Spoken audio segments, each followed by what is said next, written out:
ବାଲେଶ୍ୱର ବାର୍ ଆସୋସିଏସନର ନିର୍ବାଚନ ଆଜି ଶେଷ ହୋଇଛି।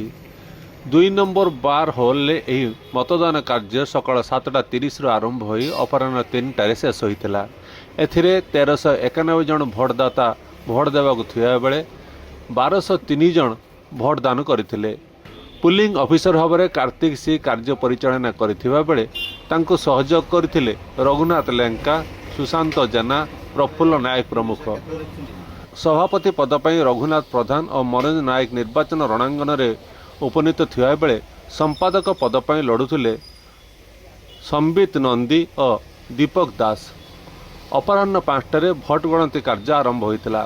ଶାନ୍ତି ଶୃଙ୍ଖଳାର ସହ ସମସ୍ତ କାର୍ଯ୍ୟ ସମାପନ ହୋଇଛି।